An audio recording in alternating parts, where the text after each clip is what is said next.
Hello everybody and welcome back again to Let's Play Baldur's Gate 3. So today is the day that we will finally move on and go to the mountain pass, which means we will leave this area here. And as I mentioned at the end of the last episode, I did a bit of stuff in between recordings. Basically I went to a trader to sell some stuff, but I didn't just go to one trader, I basically went to all of them. So there's 3 traders in the Myconid colony, Omeluum, Blurg and the dwarf lady, and then there's Brem in the Gentarem hideout, and then there's Aaron, I think, who is here in the Emerald Grove. Because I wanted to make sure that I buy everything that I may want to have, because who knows if they will still be here when I return. So I did buy a few things, but not a lot. I did get a new armor for Asterion. It's slightly better than what he had before, so I thought, why not? I have a lot of money at the moment. Let's give him a new outfit. And I also bought a new book from Omeluum in particular, because I don't think I have ever seen this one in the wild, so I thought, let's buy it. Even though it's like volume 26, and he didn't sell any of the previous volumes. This tome is bound with deep rothy leather with the head of a mind flayer carved deep into the hide. I mean, it looks rather pretty. So yeah, let's read it maybe. Many curious scholars have noted the Illithid's disdain for arcane magic, yet do not understand the reasons behind it. In traditional Illithid circles, psionics are considered incontrovertible proof of our superior minds, and that which relies on study or bloodline is but a corruption of pure mental power. What exactly is the difference here? Is psionics not studied or in the bloodline? Yet, were it so inferior, it would not be able to subvert an elder brain. I have proven that myself, and hope the Society of Brilliance will be able to spread this evidence to the contrary far and wide. My people need not be slaves to the grand design should they will it. Divine magic is a more complex matter. Some of our creeds advance the philosophies of gods like Ilsensine and Manzekorian, but that should not be taken as mindless worship. If anything, many of my brethren are jealous of these beings and study their work in order to supplant them in the future. But to be a god's servant forever yielding, that goes against the tenets of every circle, no matter how liberal their creed. Okay, it sounds like this was written by Omeluum himself, but why is he only selling like volume 26 and not the others? Anyway, pretty interesting. Let's send it to camp. But yeah, I guess we are ready to move on. I have been trying to think of anything else I want to do in this region, which I guess is just called wilderness. And there's one thing that I could do. I could go back to the Blighted Village and fight the Spider Queen. Because, as you remember, when we met her for the first time, I decided that this is maybe a battle I'm not yet ready for, so I just snuck past her to get the item we needed. But I'm pretty confident we could take her on now. The problem is that I find it very hard to justify from a role-playing perspective. I mean, I always made it a point that, yes, Artemis is a hunter, she kills animals, but only for food or other necessities or out of self-defense. She's not hunting for sport or for trophies. And this would be exactly that, right? We're going back there just for the purpose of killing the Spider Queen and nothing else. And I mean, she even freed like spiders from captivity, so it doesn't really make a lot of sense that she would now go out of her way to kill the Spider Queen when she doesn't really need to. The only reason I could think of is that, the Spider Queen and her offspring could be a danger to other people, So it's essentially pest control. But I mean, the village is deserted, and as long as you do not climb down into the tunnels and enter her territory, you should be fine, right? So, yeah, I don't know. If you really want me to fight the Spider Queen, then I guess I will do it, but it doesn't make a lot of sense from a role-playing perspective, right? And I'm pretty sure I could take her on now, so it's not the problem that the battle would be too difficult. Also, speaking of which, someone suggested that maybe, I want to increase the difficulty of the game. I'm currently still playing on balanced. And I don't know, I'm kind of unsure about that.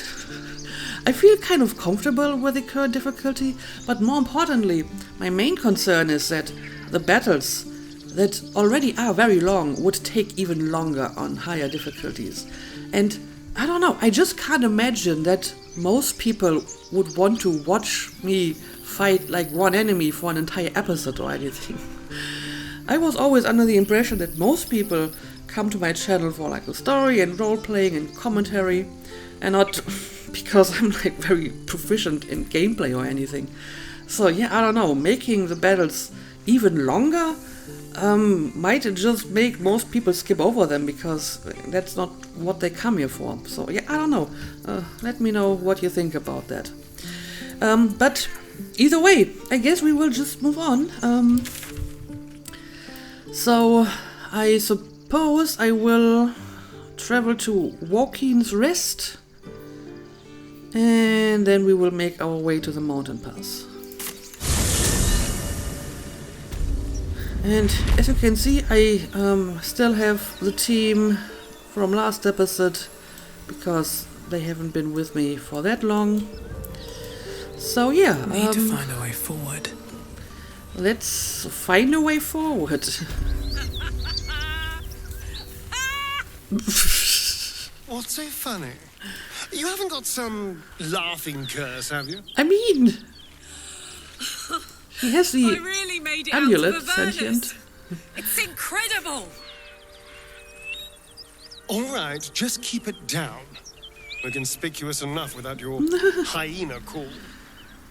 No, Karlek isn't laughing because of her laughing magic amulet. She just likes to laugh and is happy. Anyway, now, there's like different ways we can go here, but the bridge was destroyed, right? So we need to take like a different way. What does the signpost say? Road, closed due to inclement weather. Seek marked detour. I mean, the inclement weather was a dragon destroying the bridge, but fair enough. Yeah, so I think this is the way we need to go, right? Let's see.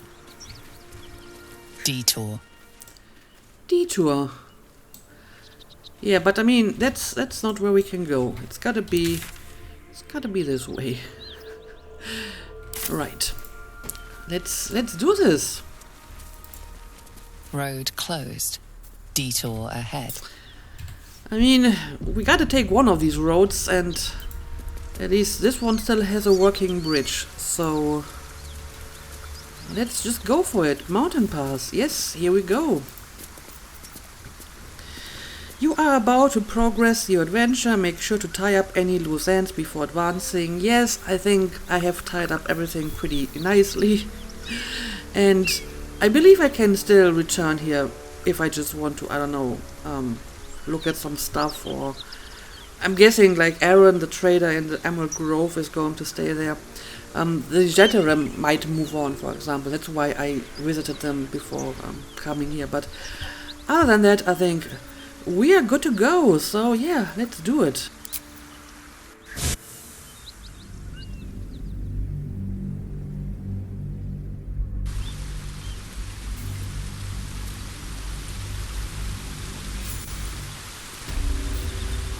Rosimon Monastery Trail. Okay.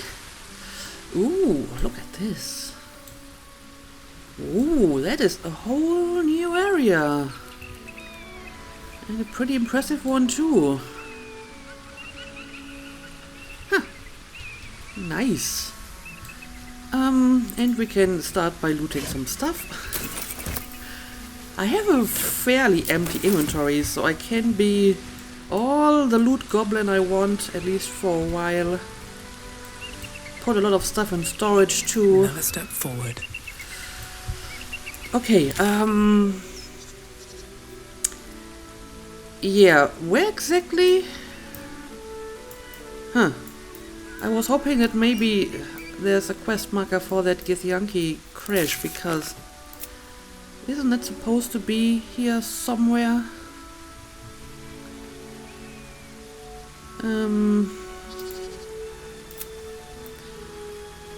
Okay, well, it doesn't have a specific quest marker. Okay, so I guess we will just move on and see what we can find. I'll take that. Waypoint discovered. Okay, well, that's something. Trialta cracks.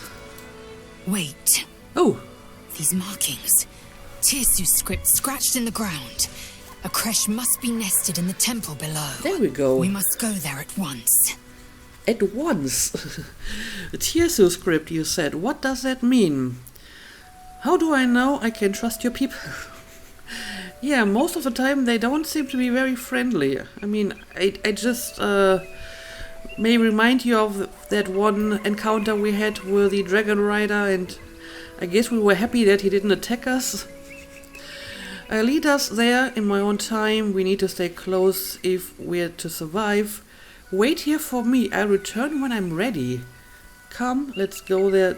Let's go to the crèche. Yes, I think that's what I would like.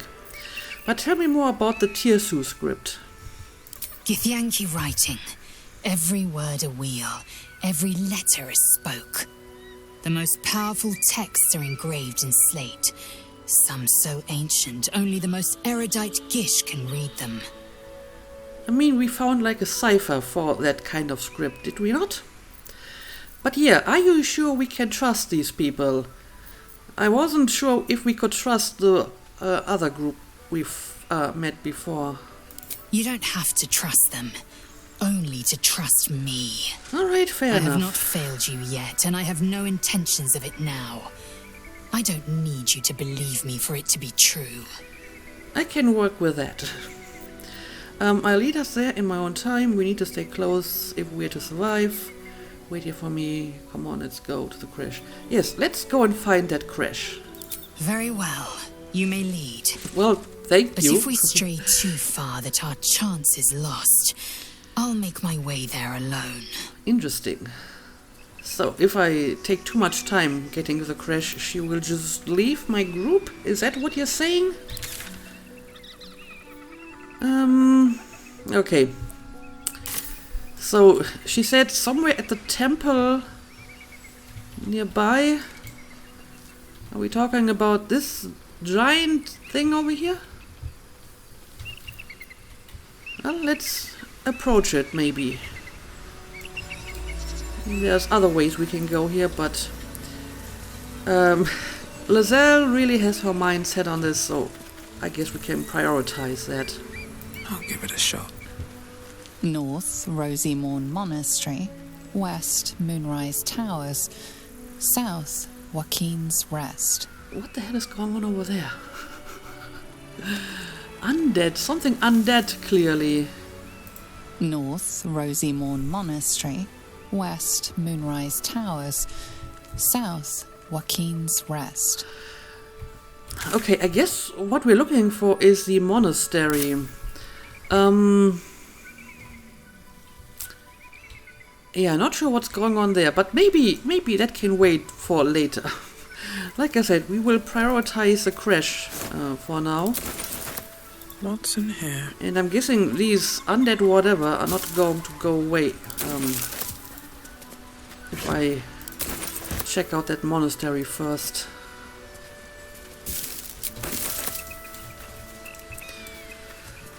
So, let's see, what do we got here? Blessed be you, pilgrim. Take respite now in the dawn's loving gaze. Okay. Looks like the thunder, god of the dawning sun. Ah, alright. Let's light the candles for him. There we go.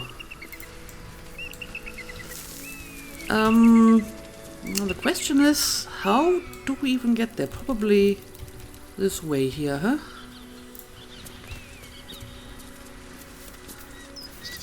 Well, luckily there's I warn you, lots of I'm signposts. exceptionally well armed.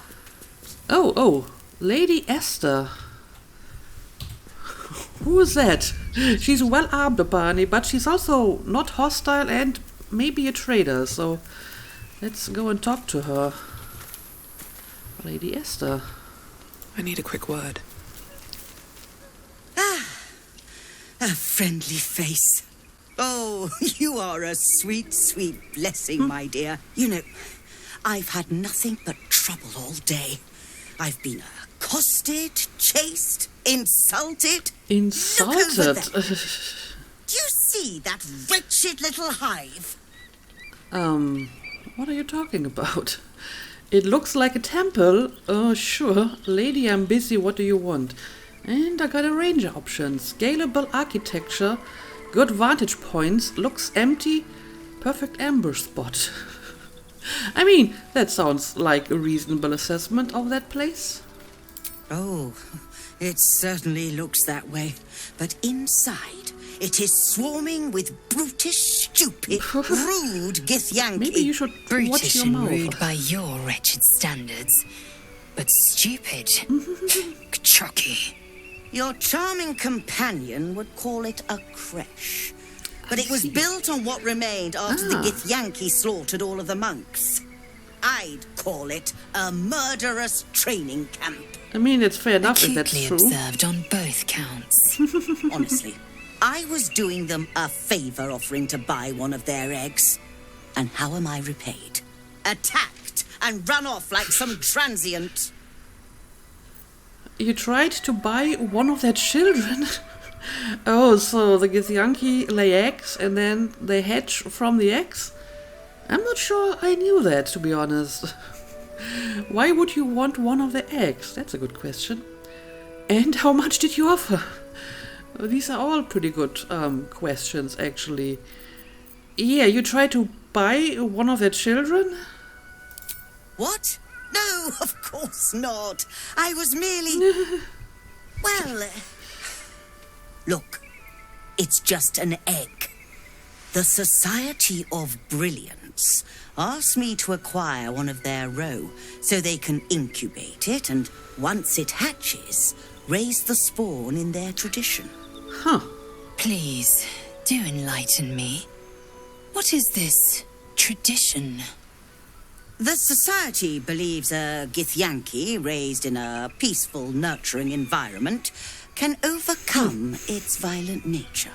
I'm sure your friend would agree. A Githyanki is as likely to forsake its violent nature as a gnome is to fly. Well, I mean, there's a lot to unpack here. Even if we ignore, like, the ethical questions of, you know, buying a child or an egg. I mean, even if it's just an egg, it's going to be a child once it hatches, right? I see a few problems here. First of all, I think the question itself is kind of interesting. And I would argue that it's probably a little bit of both. I mean, if I look at my siblings, for example, I have two sisters, and they are born within less than a year, and they grew up in the same environment, and they have like completely opposite characters. Like, one is very introverted and bookish, and the other one is very extroverted and like the life and death of the party, and very stubborn and has a bit of a temper. And you could already see like these personalities when they were like very young, especially like the younger one who has like a bit of a temper. She was like a very stubborn little baby. So clearly there must be at least some part of it that is, I don't know, genetic or at least inborn. On the other hand, I mean, they're sisters, so they kind of have the same genetic makeup, or at least like the same the parents. So I feel it's a little bit more complicated than that. Still, the question itself is interesting. However, I feel that it just using one example, like one child raised in a different environment, is not going to give you like accurate or usable results, because maybe you just got some like Githyanki that was not that aggressive to begin with. You know, if you have just one like orphaned Githyanki raised in a different tradition, that doesn't really prove anything. And if the Githyanki, you know, raised in that different tradition turns out to be just as violent as any other Githyanki, then maybe it was just the personality of that specific child. Which, I mean, is kind of an issue with a lot of, you know, non-human races in fantasy or science fiction stories and lore. The fact that these non-human races tend to be very monolithic.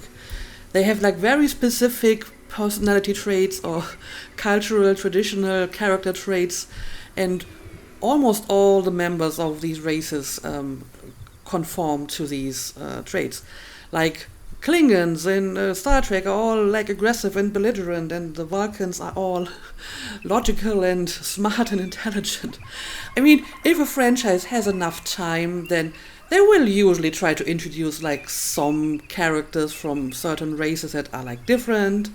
You know, you have a Ferengi that isn't greedy and devious, for example, or maybe a Klingon that is not just mindlessly aggressive.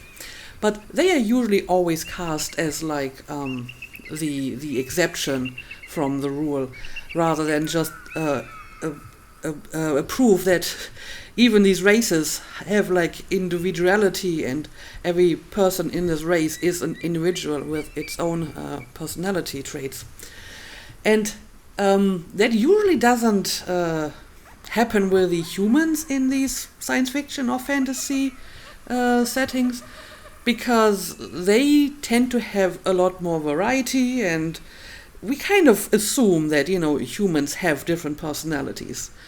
Even if it's like a fantasy setting that is not really connected to our real world, we just assume, oh yeah, there's like other human races or human cultures somewhere on this planet that we haven't seen yet, and it's not just all one monolithic culture. And I don't even blame like the writers of these fantasy and science fiction settings for that, because obviously in terms of humans we already have all this very diverse history and all these diverse cultures, because they exist in reality. And writing like different cultures and different traditions for like one alien or non-human race would be a lot of work. So usually, and that is to some extent intentional, these non-human races just embody like a very specific trait of humanity. They're kind of like a mirror for humanity to show us certain of our own traits, and that's why they tend to be somewhat monolithic. And I mean, that's the reason why I prefer to play humans in these RPGs, because it gives me more flexibility. I don't have to conform to certain, you know, specifics that the lore has stated for specific races. So if we assume that the Githyanki are just hostile and aggressive by nature, then yeah, I guess the child would be that, even if raised in a different tradition. But if Githyanki, just like humans and any other race, are just individuals that can be any way they want and can maybe be shaped in certain ways, they probably would be different if raised in a different tradition. But still, I feel that just one example wouldn't really give you accurate results in this regard. So you couldn't really say if it's just like the personality of that specific child that you raised, or if it's, you know, just the genes or the upbringing that made this one child the way it is. So I'm not entirely sure what you're trying to accomplish here. Anyway, I gotta pick an answer here now. Violence is taught, not inherited. You don't need to steal a child to know that. Some things are in our blood. Only a fool would deny that. Well, you failed to get the egg, so I guess we'll never know. Yeah, I don't know. I think it's probably a little bit of both. I think a lot of it is taught, but on the other hand, it seems to me that certain things are in our nature, but not specifically based on race. Like I said, even in one family, from the same two parents, you can have two children with very different personality, even though they have the same genes, the same upbringing, and they're still different. So I think this is a very complex matter that can't be proven or disproven with just one child. And if you really need to do this, then you should go for an orphaned child and not steal one from them, because that's not right. So yeah, I don't know. I'm not going to pick any of these because I think it's a little bit of both. Let's just go with this one. I guess we'll never know. Perhaps you could help me then. I may not be welcome there, but surely a person with your charm and worldliness could get into the crèche. And once inside, you could simply purloin an egg. Steal one of Gith's own. I will slit your throat for even suggesting it. I'm not talking to you. You'll be well compensated, of course. Just bring me an egg. Yeah, she's pretty bold, suggesting that in the presence of Lizelle. But honestly, I don't think this is something I want to get involved with. As I mentioned earlier, Artemis wouldn't even do that to an animal. Steal the eggs and then raise them. Yes, an orphaned egg, an orphaned animal, sure, but the stealing an egg or a young one to raise it, no. So I don't think she's going to do it with a Githyanki. Especially with Lizelle standing right here. Sounds good, I'm in. Do you have any equipment worth trading? Persuasion, fine, but I want payment up front. My friend is right, what you suggest is revolting and you need to die. I'm not getting involved in this. I mean, usually I like to accept every quest and then decide later if I want to go through with that. But I feel in this case I probably should just turn it down right away, because I'm pretty obviously not going to go through with it. And I would only piss off Lizelle if I accept the quest, so I don't think it's worth it. So, I don't know, maybe we can have some trading first before I turn you down? I should hope so.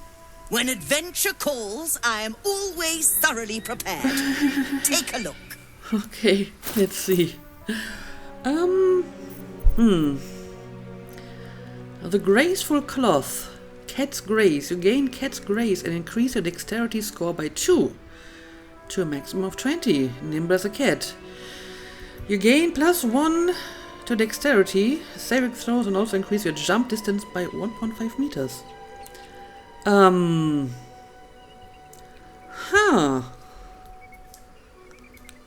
I mean, this might not be terrible for Artemis, to be honest.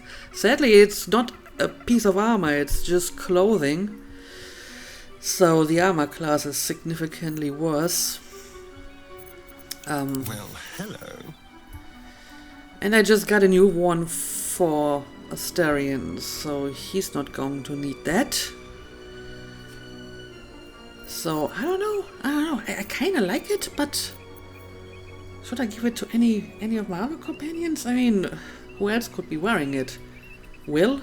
I don't think this is something Will needs. What else you got? Gloves of Sin and Sizzle. Dragon, Fire Fist. Your unarmed attacks deal an additional 1 to 4 fire damage. Okay, but none of my companions is fighting unarmed.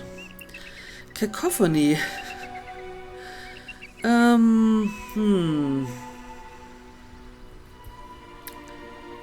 Thunderous Smite, level 1 evocation spell. I don't know.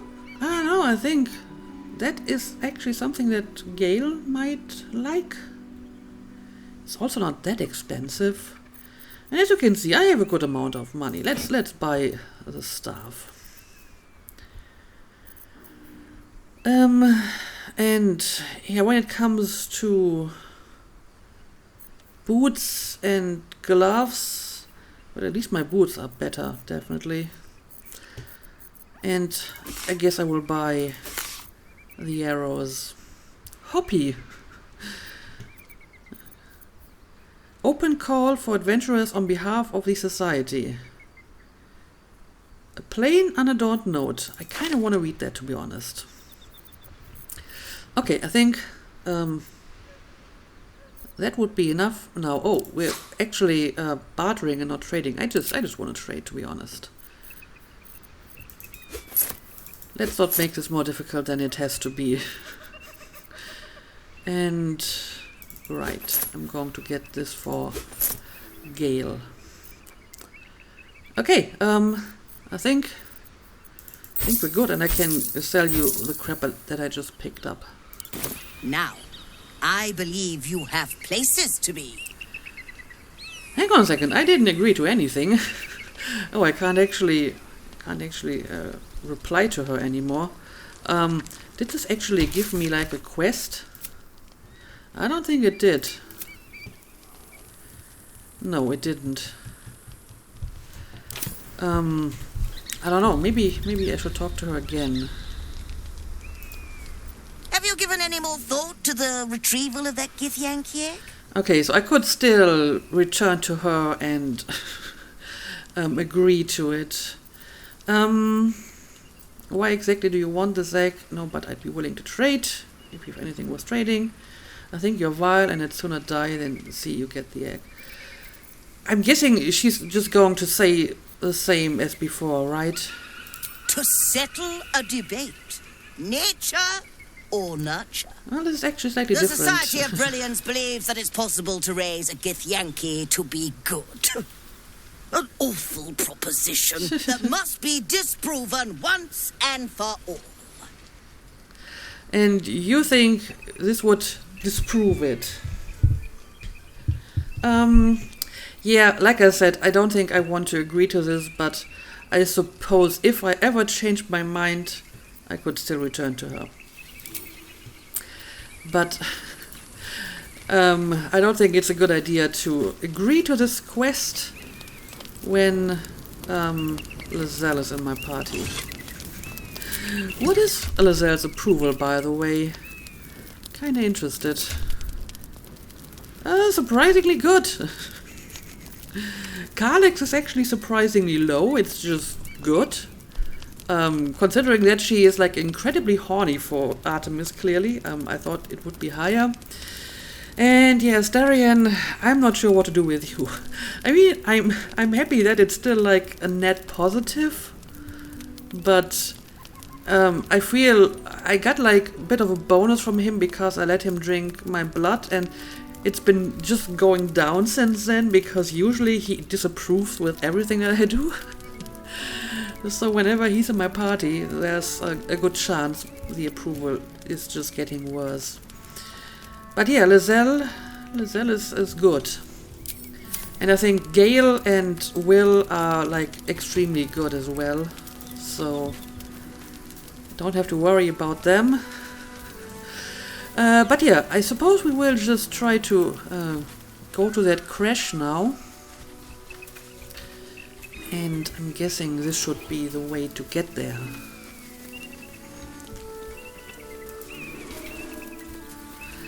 Lathander sign. Cursed to put my hands on everything.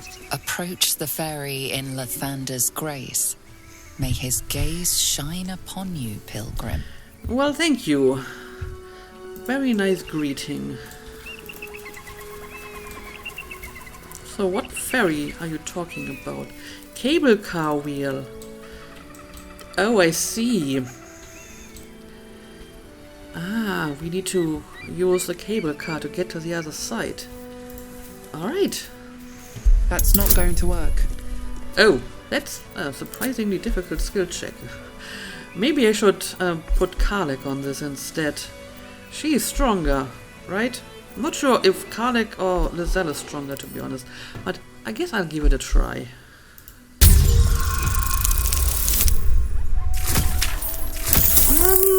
Yeah, that's just enough. Good work, Artemis, for being able to do this on your own. That was tough. This can't have been used in a while.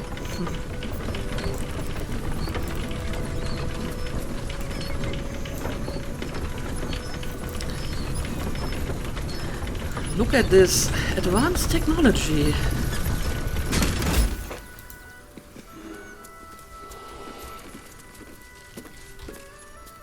Alright, I hope this is going to get us to the other side safely. But you all need to be on here, I'm pretty sure. Please all join me on the cable car. Okay. That should do the trick. The sight. We should stop for a nice little lunch. Take it all in. It is quite the sight. Enrich your grey matter. We must find a crèche and be purified. True. Fine. First, purify the tadpole. Then, a little lunch. Yeah, if it only was that easy. But my fear is that the crèche will not be able to purify us, regardless of what Lizelle believes. Oh, what do we got here? More for me. I'm guessing that these are offerings. I have no respect for the gods, apparently. Just taking all the offerings. And we got some prayers. Good morning, Lathander. I suppose all mornings for you are good. You making them up out of all the bright bits of night and getting them shine worthy and such. I have 2 new boys, Luke and Elliot, and I should like them to see lots of your nice sun-ups. So if you will watch over them, I should be most thankful. I am poor as mug, but I have some heart left to give. That which has not been eaten up by the boys and their mum. So that bit is yours if you keep them seeing sunrises. Thanks. Harrison Fields. Oh, that's actually very nice, heartwarming little prayer. Kinda like that. There's another prayer, I think. Yeah, we haven't read all of them yet.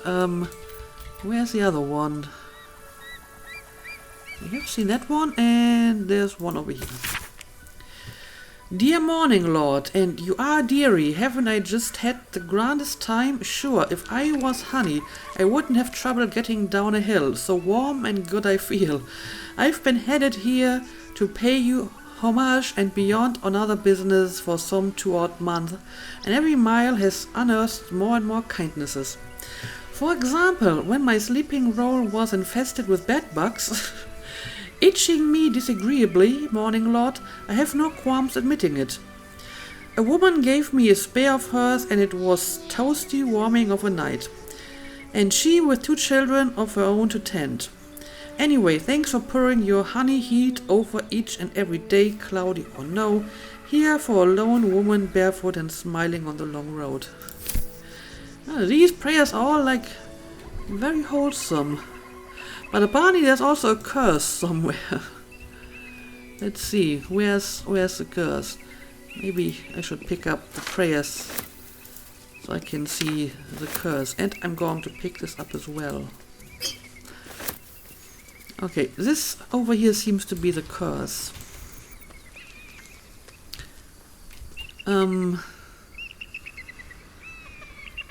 Okay, I can't read it. So I'm going to pick it up and then read it in my inventory. Alright. Morning, Lord, you never rose up over nothing. You're just a fucking sham like all gods, dirty, stupid animals, all of you rotting pigs, wee. You ain't got shit on the absolute. It's beautiful, it's gonna fuck you like the cheapest horse. Okay, this was like probably a goblin. It sounds like something a goblin would write, and definitely a worshipper of the absolute. Also, I guess I'm going to read this as well. Call for adventurers exploring the nature versus nurture debate. The Society of Brilliance is pleased to announce an open call for adventurers to participate in a groundbreaking research project examining the intriguing and enduring question of nature versus nurture. The aim of this project is to investigate the relative contributions of nature and nurture in determining characteristics, traits, and outcomes. Our hypothesis: a Githyanki raised in a peaceful, nurturing environment will rise above its inherent nature to become a productive and progressive member of society. Your contribution we require 1 Githyanki egg, unhatched and in good condition, taken directly from a Githyanki crèche. Generous payment will be provided on successful completion of the task. Please contact Hafkilag at the lodge for further details. Yeah, I mean, the idea is interesting, but I don't think one simple egg will suffice for such a complex matter. This reminds me a little bit of these experiments that allegedly have been done to determine the quote-unquote natural language of humanity, where, you know, children would be raised without talking to them because the assumption was they would start talking in, you know, our natural language, which, you know, depending on the setting, was sometimes supposed to be like Hebrew, or maybe it's just the nature of the parents because it's still inherited. Of course, it doesn't work that way. If you don't talk to a child growing up, it's not going to learn a language at all.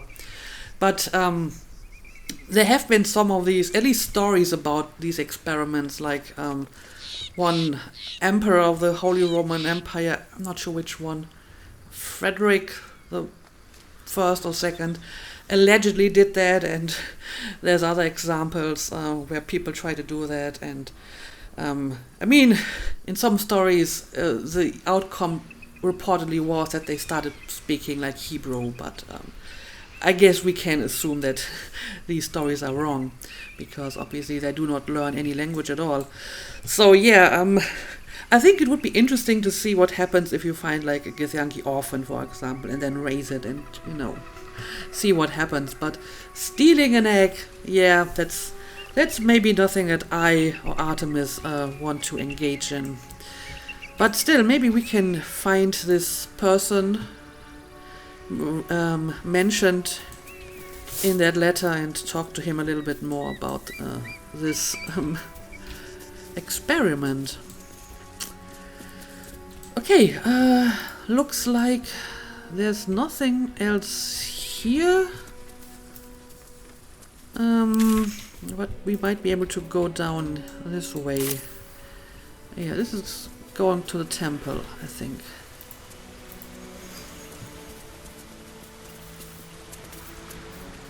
North, Rosy Morn Monastery. Alright. That's where we need to go. And that looks like another sigil. Yep, waypoint discovered. Okay, so maybe before we go and enter the monastery and try to find the Githyanki, I'm going to make a cut here. And yeah, I hope that the Githyanki will not be too hostile and aggressive or whatever their nature is. But I kind of doubt that they will be able to heal us. But at least we've done what Lizelle wanted from us, and we can maybe move on to other things after that. But for now, let's call it a day as always. Thank you for watching, and see you again next time.